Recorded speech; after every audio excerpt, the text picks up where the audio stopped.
जय हिंद, वंदे मातरम, जय जगत।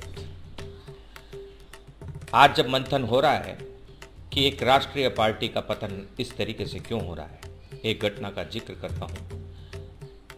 उस घटना का जिक्र करता हूँ जिसकी वजह से एक बिल्कुल कोने में सिमटी हुई पार्टी आज राष्ट्र में इस तरीके से हावी है कि उसको परास्त करने की हिम्मत किसी अन्य संगठन में, एक संगठन में नहीं है। बहुत से संगठन इकट्ठे हो रहे हैं, चाहे वो अखिलेश यादव हो, ममता बनर्जी हो, जगन मोहन रेड्डी हो, आम आदमी पार्टी के केजरीवाल हो, ये लोग सब इकट्ठे हो रहे हैं एक दल को हराने के लिए। उस दल की ताकत क्या है और वह ताकत अन्य दलों में क्यों नहीं है, मैं एक घटना का जिक्र करता हूँ। आज से लगभग 20 या 25 वर्ष, 20 वर्ष, 15 से 20 वर्ष के बीच की घटना है। एक पत्रकार हुआ करते थे, मैं उनका नाम नहीं लूँगा। वे बीजेपी विचारधारा से प्रेरित थे और भाजपा पार्टी के लिए लिखते थे, और जब वे लिखते थे तो उससे पार्टी का प्रचार होता था। वे बीजेपी विचारधारा से जुड़े हुए एक उद्योगपति के पास पहुंचते हैं और वे बीजेपी विचारधारा से जुड़े हुए एक उद्योगपति के साथ मिलते हैं, उनके बारे में भी कुछ लिखते हैं। उद्योगपति देखते हैं कि ये बीजेपी के लिए कारगर कार्य है, लेकिन इनके पास पैसा नहीं है। वे बाकायदा अपने सीईओ को भेजते हैं और उनके साथ तरीके से काम करते हैं, उनके व्यवसाय को, पत्रकारिता को सेट करते हैं, अरेंज करते हैं, पैसा और कुछ पैसा लगाते हैं। एक छापाखाना उनके लिए खोला जाता है और धीरे धीरे वह अखबार काम करता है और वह अखबार बड़ा बन जाता है और उस अखबार के जरिए बीजेपी को पोषित किया जाता है। और जैसे जैसे पैसा आता है, जितना पैसा उस उद्योगपति ने लगाया, वो पैसा निकाल करके उस अखबार के मालिक को पूर्ण स्वामित्व के रूप में उस अखबार को सौंप देते हैं। साथियों, इस प्रकार के बहुत से लोग बीजेपी की रीढ़ की हड्डी है। अकेले मोदी नहीं, मोदी के साथ रूट में अनाम उत्सर्ग की भावना से काम करने वाले लोग। और कांग्रेस के लोग मीडिया को कोसते हैं। मैं कांग्रेस के लोगों से एक बात पूछना चाहता हूं, आप कांग्रेस से संबंध रखने वाले, कांग्रेस विचारधारा को पोषित करने वाले कितने पत्रकारों को कितनी बार अलग से प्रदेश कार्यालय में या कांग्रेस के अन्य कार्यालयों में बुलाते हैं, जबकि अन्य राजनीतिक दल अपने विचारधारा से संबंध रखने वाले पत्रकारों को एक महीने में एक या दो बार कम से कम चाय नाश्ते के लिए बुला लिया करते हैं।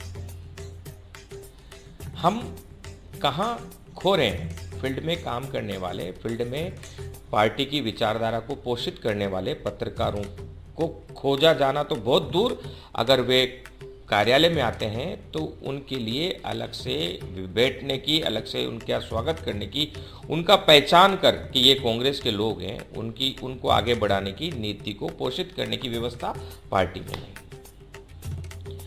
और भी एक मुख्य कारण मैं आपको बताता हूँ। अभी ये G23 एक नेताओं का ग्रुप है, जो वयोवृद्ध नेताओं का ग्रुप है। इन नेताओं के होते हुए जगन मोहन रेड्डी ने अलग पार्टी बनाई, आंध्रा में वे आए। इन नेताओं के होते हुए तृणमूल कांग्रेस की ममता बनर्जी ने अलग पार्टी बनाई, वे आई।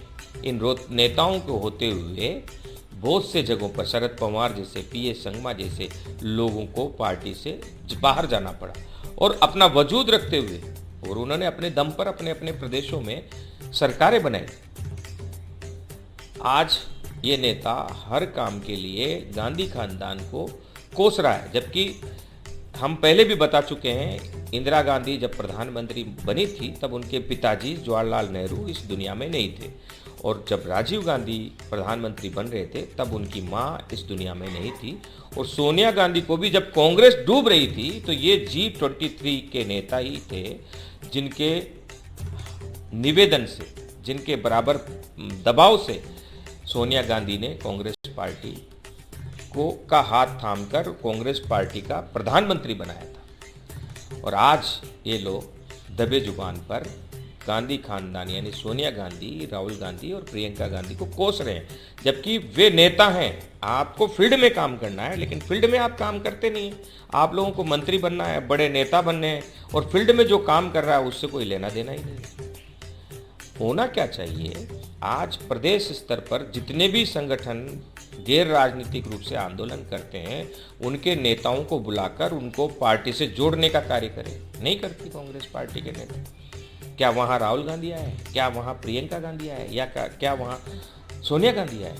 वो हम नेताओं को, जो हमारे पार्टी के, जो कांग्रेस पार्टी के जो फील्ड में काम करने वाले नेता हैं, उनको कांग्रेस पार्टी के नेताओं को ही कोई मैकेनिज्म बनाकर उन्हें जोड़ना होगा। ये कार्य नहीं किए जाते हैं। और होता क्या है कि जब कोई बड़ा आंदोलन हो जाता है, चाहे वो मोदी का बेरोजगार दिवस आंदोलन हो, या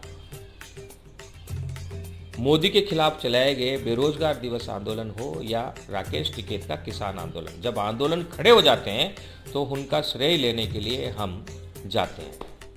केंद्र सरकार के खिलाफ, केंद्र सरकार की नीतियों के खिलाफ अभी तक राष्ट्रीय स्तर पर कोई आंदोलन नहीं किया गया है कांग्रेस पार्टी के द्वारा। यह भी एक कारण है। दूसरा जो मुख्य कारण है, आप एक आर्थिक अव्यवस्था पूरे देश में देख रहे होंगे। गरीब मानी छोटे दर्जे के और मध्यम दर्जे के व्यवसायी, व्यापारी बड़े परेशान हैं, कर्ज में डूबे हुए हैं। जब बड़े व्यापारी, बड़े व्यवसायी, अडानी अंबानी जैसे लोग आटा, दाल, नमक सबका व्यवसाय करेंगे, तो जो छोटे व्यवसायी है वो क्या करेंगे? वो कुछ नहीं कर सकते। ऐसा ही कांग्रेस पार्टी के साथ हो रहा है। बड़े नेता शक्ति का केंद्रीकरण कर रहे हैं अपने पास।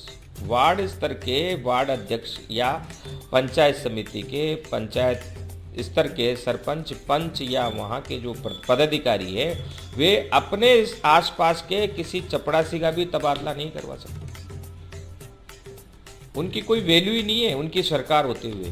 फिर जब उनकी कोई इज्जत नहीं है तो उनकी क्यों पब्लिक इज्जत करेगी, क्यों जनता उनसे जुड़े? चुनाव आते टाइम आप बड़े नेता कुछ पैसा बहाकर इन नेताओं को तो खरीद सकते हो, लेकिन इन जो स्थानीय नेता हैं, इनका जनाधार तो आपने बनाया नहीं, तो हम हारते हैं। दूसरा सबसे बड़ा मुख्य बात जो बहुत गड्ढे में ले जा रही है और गर्त में ले जा रही है, पंजाब उसका उदाहरण है। हम मोदी के हार्ड हिंदुत्व का जवाब सॉफ्ट हिंदुत्व से देते हैं और ये कोशिश करते हैं कि हम भी हिंदू हैं। हिंदुओं का एक ही सबसे बड़ा नेता है और वो जीते जी वही रहेगा। उसको आप किसी भी तरीके से हिंदुओं के हिंदुत्व के एजेंडे से बाहर नहीं निकाल सकते। हमारा एजेंडा वो था ही नहीं। महात्मा गांधी सर्वधर्म समभाव, वासुदेव कुटुंबकम, इस भावना को लेकर चले और महात्मा गांधी हमारे आइडियल हैं, हमारे आदर्श हैं। उनके आदर्शों को स्थापित करना, ग्रामीण स्तर पर स्वराज स्थापित करना, ये हमारा कार्य होना चाहिए था। लेकिन हम पिछले लगभग 2 दशक से बीजेपी की बातों का ही जवाब दे रहे हैं। हमारी अपनी विचारधारा खो गई है। हम उस विचारधारा का खंडन करना ही अपनी विचारधारा समझने लगे। युवाओं को मौका नहीं देना, यह भी एक बहुत बड़ी कमजोरी है।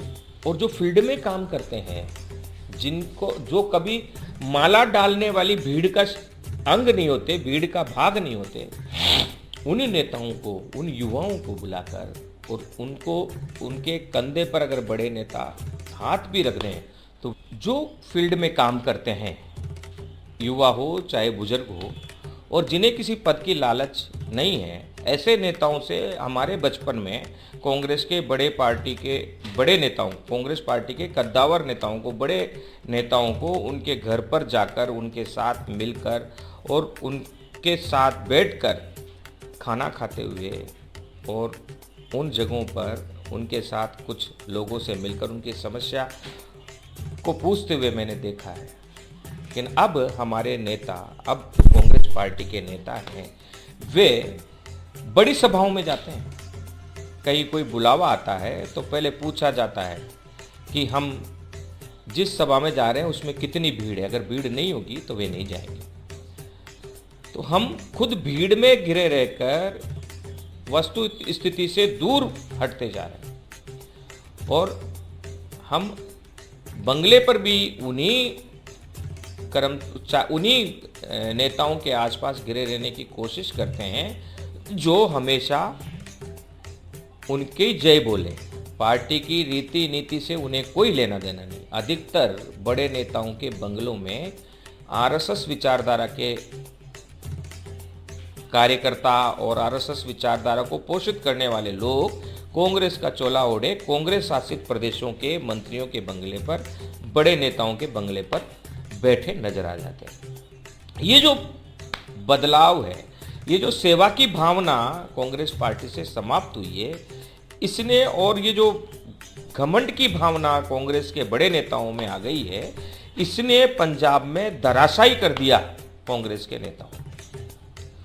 और सबसे बड़ी बात, इस बीच एके एंटनी जैसे कद्दावर नेता ने रिजल्ट आने से पहले ही स्वप्रेरित होकर राजनीति से संन्यास लेने का ऐलान कर लिया। संपूर्ण रूप से राजनीति से संन्यास। ये भावना जब तक कांग्रेस के बड़े नेताओं में नहीं आएगी, जब तक अब भी G23 में अधिकतर वे नेता है जिन्हें बिना किसी सहारे के शायद दिनचर्या में करने वाले कार्य को भी करने में परेशानी होती होगी। सीधी भाषा में कहें, एक टांग उनकी खड्डे में है और दूसरी टांग राजनीतिक पदों की ओर बढ़ रहा है। ऐसे नेताओं की वजह से कांग्रेस का धरातल समाप्त हो रहा है। कुछ बिरले नेता हो सकते हैं जिनका हम इस्तेमाल कर सकते हैं, जिनका हम अंतिम क्षण तक इस्तेमाल कर सकते हैं। अशोक गहलोत उनमें प्रमुख हैं। वो ऐसे नेताओं को हमें जोड़े रखना चाहिए। एके एंटनी को भी समझाना चाहिए। अगर ऐसी भावना रखने वाले ईमानदार गांधीवादी नेता जो सच में अपनी जीवन शैली से एक मिसाल पेश कर रहे हैं, ऐसे नेताओं को तो रोकना चाहिए, लेकिन जो व्यावसायिक रूप से जुड़े हुए अंदर खाने, उन्हें हमेशा पार्टी से दूर रखना चाहिए। एक कांग्रेस कार्यकाल की घटना का एक जिक्र करता हूं। कांग्रेस कार्यकाल में ही ये महसूस हो गया था कि मीडिया पर पकड़ कांग्रेस की कमजोर होती जा रही है। नियम बनाए गए, तरीके बनाए गए और एक बड़ा बजट सरकार की तरफ से नई मीडिया को लाने के लिए दिया गया। लेकिन हुआ क्या, उन मीडिया हाउसेस को लाने में अधिकतर वही नेता और उनके ही परिवारजन आगे रहे जो पार्टी में बड़े पदों पर बड़े मंत्री थे। इस कारण वे मीडिया भी व्यवसायिक बनकर रह गए और जब जरूरत हुई कांग्रेस पार्टी के लिए कार्य करने की तो उन्होंने पैसा देखा।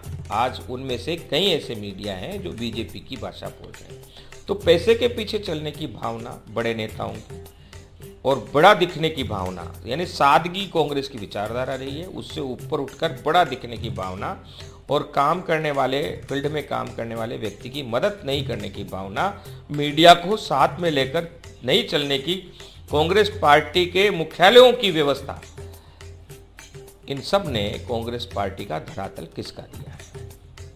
आशा है आपको गांधी टीवी का विचार, गांधी टीवी की निष्पक्षता अच्छी लगी होगी। हम एक बड़ी पार्टी के धराशायी होने के कारण को आपको बता रहे हैं। इसके अलावा भी कोई कारण हो सकते हैं। आप गांधी टीवी से जुड़िए। यह चैनल नहीं, मिशन है, राष्ट्र निर्माण का मिशन है, विश्व गुरु बनाने का मिशन है। हम इस गिरती नैतिक व्यवस्था को मजबूत करने के लिए कार्य कर रहे हैं। हमें आपकी ज़रूरत है, आप हमें सहयोग करें। जो नंबर लिखे गए हैं उस पर हमें फ़ोन करें, संपर्क करें, हमारे साथ कदम से कदम मिलाकर राष्ट्र निर्माण के लिए कार्य करें। जय हिंद, वंदे मातरम, जय जगत।